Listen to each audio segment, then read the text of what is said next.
the P90 project has finally been completed.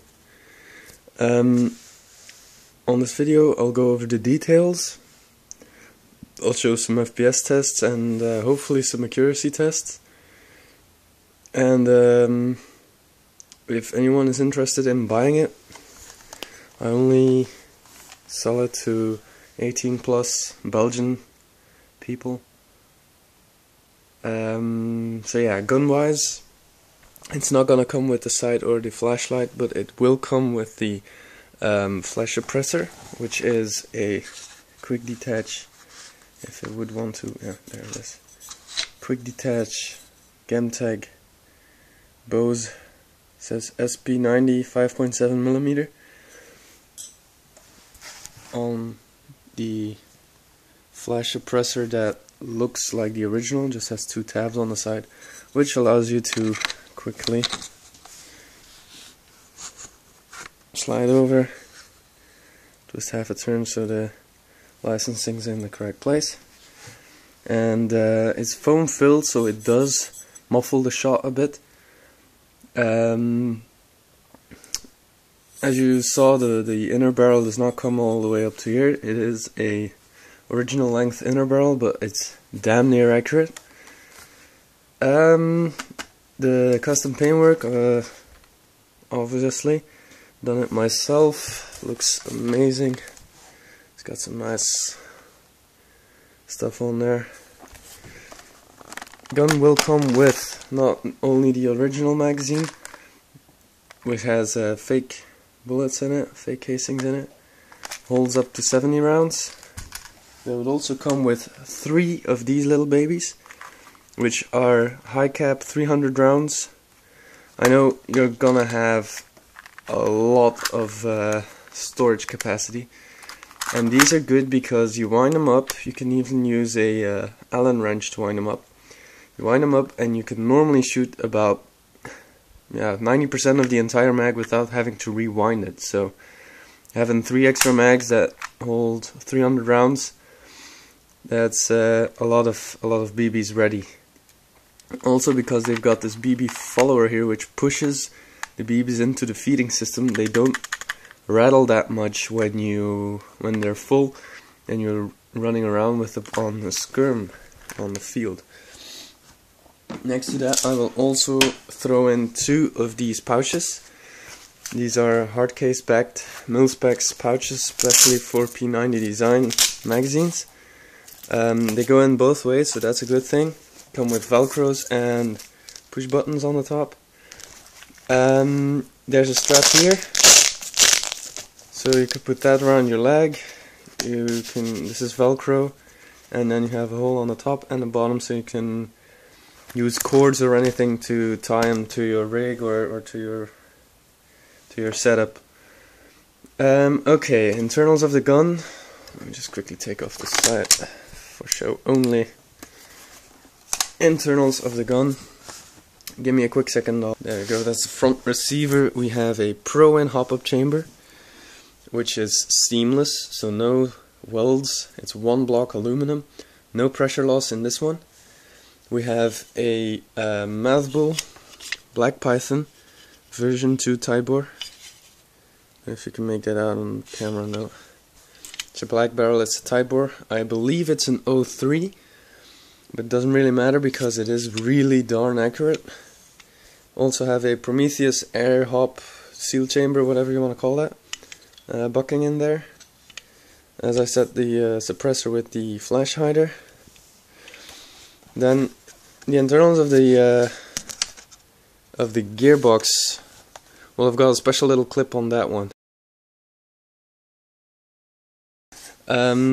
This gun, I have to say, original was just a load of crap.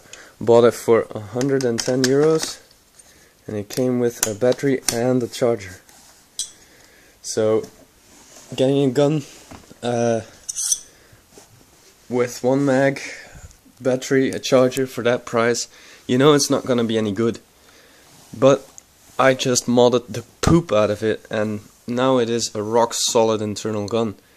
Though I have to say that battery wise you might not get a lot of power or a lot of shots out of an 8.4 volt. I would recommend getting maybe a LiPo. I'll be using the tests on this one. I'll be using 9.6 volt Intellect batteries. They work really well once they're fully charged, but when they get low on charge, the gearbox does tend to lock up due to the lack of power in the batteries. So you would really like a LiPo battery, but the plug on the end isn't really matched for it, so you probably want to get either a conversion like an adapter, or just put DIN connectors on the end of this one. I also do not recommend using the original backplate because the MOSFET is in there. Hold on a second. So because of the MOSFET right here, this thing, it's sticking out quite a bit, and you could probably push it in with the battery and squeeze all that in there and get the backplate on. But I think that the MOSFET wouldn't survive that for very long. That's why I got this extended rubber butt plate, which is really grippy on the back. It's really soft rubber and just slides over there. This way you can actually use a longer battery and just put it on as far as it'll go. That way you don't have to press the wires of the MOSFET and the wiring too hard. It has a small Tamiya plug at the moment, but you could always switch that out. As you can see, you still have a bit of wiring left. If you want to switch it over to DINs or anything. Yeah, so all in all, fantastic gun. Right, why am I actually selling this gun? Well, to be honest, it has a very specific role. You can use it for CQB matches. You could use it on longer outdoors fields, but yeah, it'll stand its ground. But don't expect any miracles from a PDW weapon. So personally, I don't have a need for it, and rather than having a $400 or $500 gun laying around, I'd rather sell it and use the money for a new project or something. So upgrade wise, I've put over $400 of upgrades in there. That's without shipping, so parts value only. Over $400. The gun itself costed slightly over 100. So I guess I don't know, about 500 euros. Or if you're interested, just send me a PM with your bid, and I'll see if I'll accept it.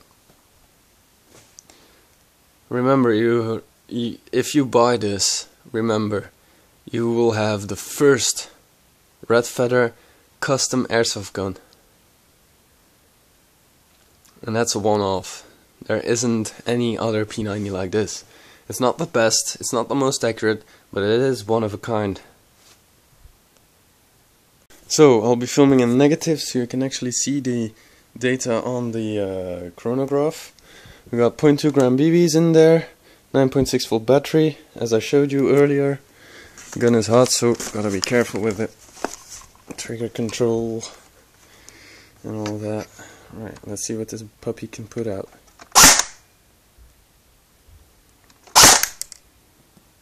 Hmm. 347, 342, 342, 342, and the whopping 1099. That's a glitch in this chronograph. Every so often it gets like super high ratings. Last week I got 1400 and something FPS out of a pistol. It's amazing. 345. So as you can see, around 340, 345. Guns on safe. Muzzle away. 345, 340. Somewhat average which is perfect for Belgian skirm limits of 350, 355 roundish. So yeah, perfect. For the accuracy test, I'm not sure if it'll pick it up nicely, but let's see what we get here.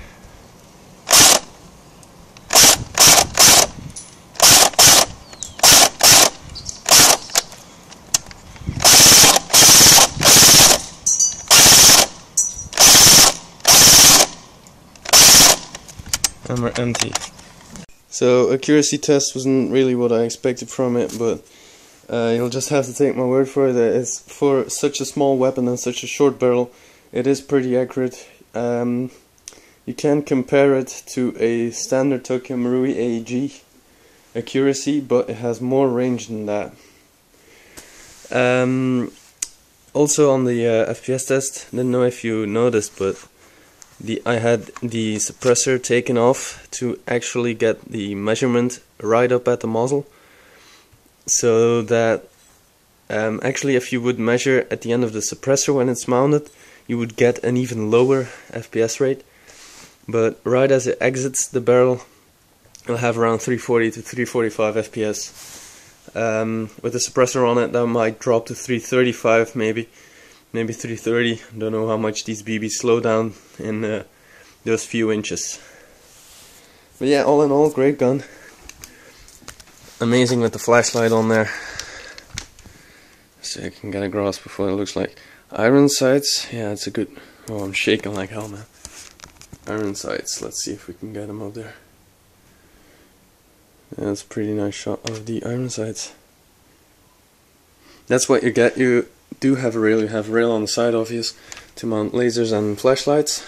Though lasers aren't strongly prohibited within Belgium. So yeah, all in all, great gun. I've put a lot of work and effort in it, so please don't do any funny bids.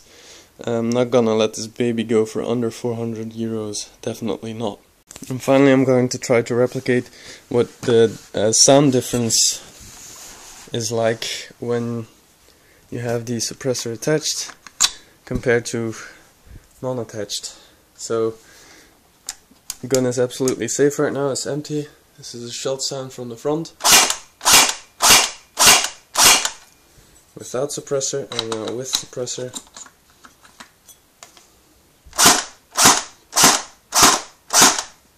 And I really hope the camera picked that up.